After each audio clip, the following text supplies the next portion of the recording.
Hello and welcome to another edition of HT Auto Reviews, and this one is a tad bit more special than all others because right here is the EQC from Mercedes-Benz. Yes, it's the first all-electric vehicle from the German luxury brand, and it's soon going to be launched here in India. It's the car that promises clean and sustainable drive as well as the promise of a luxurious and performance-oriented one. What will we make of the EQC? We'll let you know in this review, so stay tuned.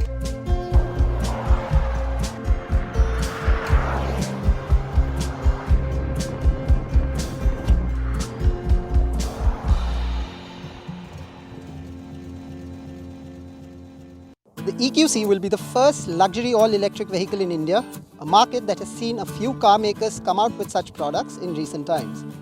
And while its all-electric heart is the main focus and highlight, luxury is also in the looks. A Mercedes electric vehicle should look every bit as iconic as all the Mercedes cars we've seen over the past century or so. And yet, a Mercedes electric vehicle needs to be iconic. And therefore, the EQC seeks to be just that, iconic with a little bit of futuristic element in place. The front grille of the EQC is large and black with a little bit of addition of chrome. The headlights are multi-beam and they come as standard. Interestingly, you do see the blue color here, which denotes a future towards clean and sustainable mobility.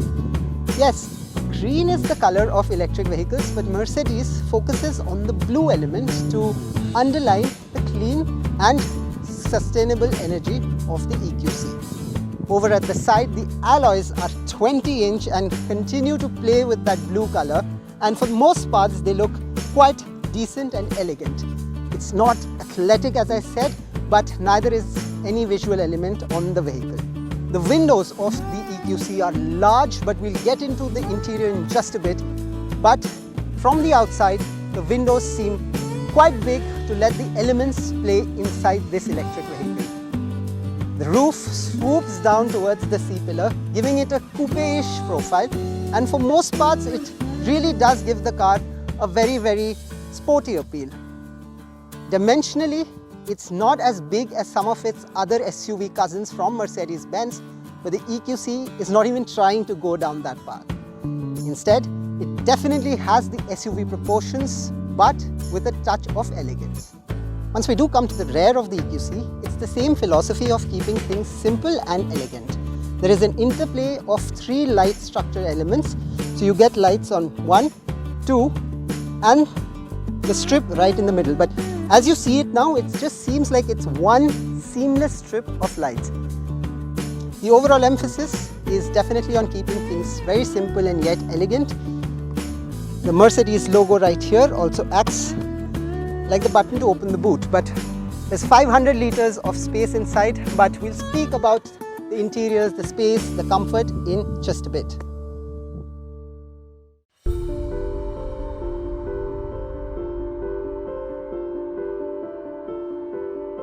The cabin of the EQC is fresh, even if several elements bear resemblance to some of the other SUVs in the Mercedes lineup.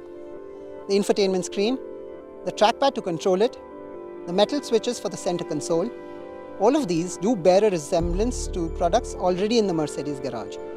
And yet, the EQC seeks to create its own place, courtesy the all-new air vents, upholstery options, and similar features. Now, as we step inside the EQC, there are 2 key big takeaways. Space is not extremely larger than life, but it is more than adequate. Having said that, the quality of fit and finish, even by Mercedes standards, is quite high up. The quality of upholstery, the soft touch materials on the side, and the quality of seats, the bolstering, well, 4 people would not only travel in luxury, but in a lot of comfort as well. In terms of rear seat comfort specifically, well, there's a lot of it as well. The window line here is a little too high, and while I did mention that the windows are large to appear, at least on the outside, that feeling of largeness is sort of muted because of this right here. But having said that, the quality of stitching, the Burmester speakers all around, definitely give this a very premium cabin feel. in terms of sheer comfort, the rear seats of the EQC seem par for the course. I like my driving position to be as far back as is possible, so the seat is set to how I like to drive, and yet sitting behind the driver, I have decent amount of space for my knee and for my legs. The headroom is more than adequate, and even people who are taller than me, and yes, there are many who are, won't really have much to complain about. This, despite the fact that the roofline is stooping towards the C-pillar. While the EQC may be mostly chauffeur driven or not, the real magic of this vehicle is when you're up front behind the steering wheel. So let's take a look at what that's all about. Finally, behind the EQC's steering. First thing you'll notice is that this car is actually right now, it's on, because it's actually that silent. While there can be a lot of noise from the roads outside, from honking cars and so on and so forth, the cabin with all the 4 windows rolled up and even the sunroof, which by the way is not panoramic, but with that shut as well, the cabin of the EQC is even more silent perhaps than the electric cars we've driven here in India. So Mercedes definitely has taken the quotient of luxury, premiumness and a silent cabin to an all-new higher level. We've been speaking about the luxury quotient inside the EQC, and 2 things that also take that to another level are that the front 2 seats are heat enabled, so you can set the temperature towards heating for the front passengers of course, but even more important than that, the front 2 seats have massaging functions. Now how do you access all of this? You make use of the trackpad. You select comfort and you'll get to seat comfort, where you can adjust for lumbar support and side bolsterings, and these can be customized precisely how you would want it. And perhaps even more comfortable and enjoyable would be the massage functionality. Same way of accessing that. Instead of seat comfort, you select massage, and you have 2 options here, wave and pulsating. And while unfortunately we can't really show you how the massage functionality works, but take my word for it, the wave functionality is actually mimicking a wave, and the pulsating functionality is doing the same in terms of how a pulse is. So these are features that are fantastic, especially on long drives. But even that's not all, because the EQC now comes with something called the energizing comfort mode. What it does is that it has modes like refresh, vitality, power nap and training. Refresh seeks to sort of refresh you on a long distance drive, so it plays a certain kind of music and sets the AC to a certain degree to make your drive a little more fresh perhaps than what it is in normal conditions. Vitality, well, it seeks to put some energy, so the music is a little more peppy, and the air conditioning and all of that sort of makes the cabin a little more energy filled. Power nap will not function if the car is not stationary and the parking brake is not engaged, and thank God, because I don't want to be put to sleep while I'm behind the wheels.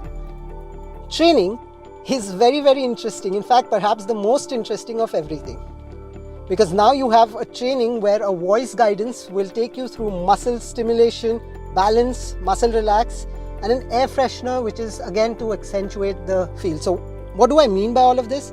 Let's try muscle stimulant. Welcome to 10 minutes of muscle activation. Small, subtle movements boost muscle coordination and the health of your back. Please pay attention to the traffic.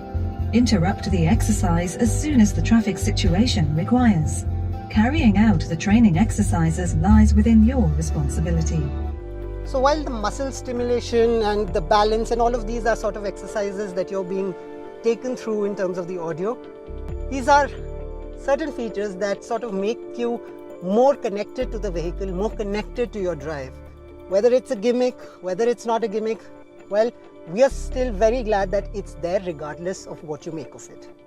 It's time to get the EQC moving, and it can move because it has 408 horsepower and 760 Newton meters of torque, and it is capable of sprinting, at least on paper, but we won't know till we find out. And to find out, we are on a controlled racetrack looking to become Lewis Hamilton inside this Mercedes, which is obviously different but cleaner than the F1 Mercedes.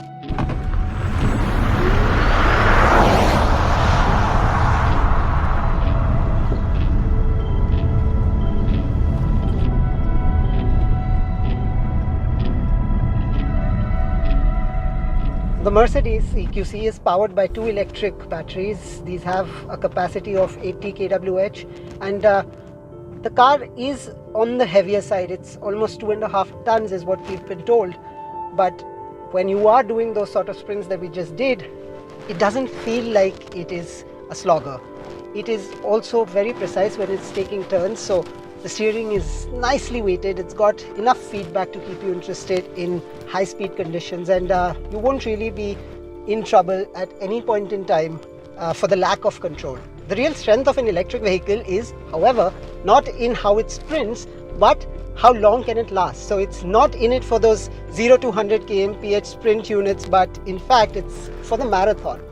Mercedes says that this car is good enough on a single charge to go around 450 to 470 kilometers, and we've driven about 100 kilometers so far, and we still have about 85% battery still left. So while we've been very careful on how we drive, except for that sprint, the car seems like it'll last the distance.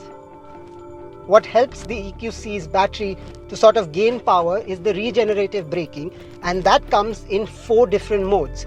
Now, in its most strongest, the regenerative braking is actually extremely strong, so the real world application may not be all that much. Now, I'll just give you a demonstration.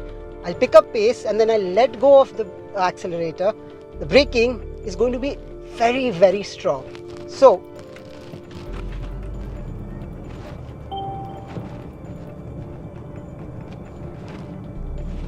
and trust me, I am not pushing the brakes. This car is doing it all on its own. If I need to get a move on, I press the accelerator and it's driving as usual. Now, how do you engage the regenerative braking? How do you select the 4 modes? Which one is more meant for you? Well, when you're on the move, there are paddle shifters as in any Mercedes, and when you click and engage the left paddle shifter, the regenerative braking gets stronger and stronger with each move. Similarly, on the opposite side, if you want less regenerative braking and lesser braking power, automated braking power, then you just click the right paddle shifter and the car will do a little less braking and get you involved in getting the car to stop. Now, the idea basically of regenerative braking is the stronger it is, the more energy is sent back, and the battery recuperates some of those energies being used inside the car. You don't have to bother too much about it, because as we speak, the charging infrastructure in India, although still limited, is expanding, and you can get charging units placed inside your home or outside in the garden or in the parking area, and Mercedes says that it will install a wall unit which can charge the EQC from 10 to 100% in about 8 to 9 hours. In real world conditions, this Mercedes is quite a joy to drive because of features like its silence, its power, its refinement, and the sheer comfort of the seats. The steering wheel is once again top notch. It's nicely weighted. You feel confident even when you're far above the triple digit speeds, although we are once again, as always, want you to drive safe and not speed beyond the speed limits.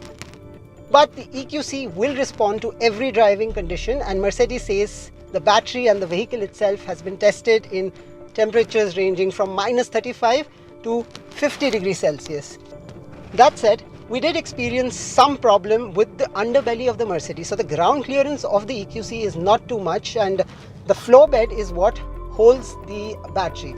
Now, in certain speed breakers with a more peak-like design, which is of course faulty, but even when you're negotiating those at very limited speeds, we heard a few very unnerving thuds coming from under the belly. You, for those particular speed breakers, will have to slow to single digits to better negotiate that. I mean, it's not really a good idea for a Mercedes underbelly to be hitting speed breakers. So there you have it. Mercedes' brave foray into a new world of electric mobility, courtesy the EQC. The car, when launched in India, will be offered in 3 color options to begin with: the grey metallic, the silver metallic, and there is also going to be a white color option. As far as the pricing goes, well, we don't really know what figure Mercedes is going to attach to the EQC, But with electric vehicles still commanding a premium price tag, the EQC is likely to also go down the same path. What do you think about the vehicle? Do let us know, and as always, thank you so much for watching this episode of HT Auto Reviews.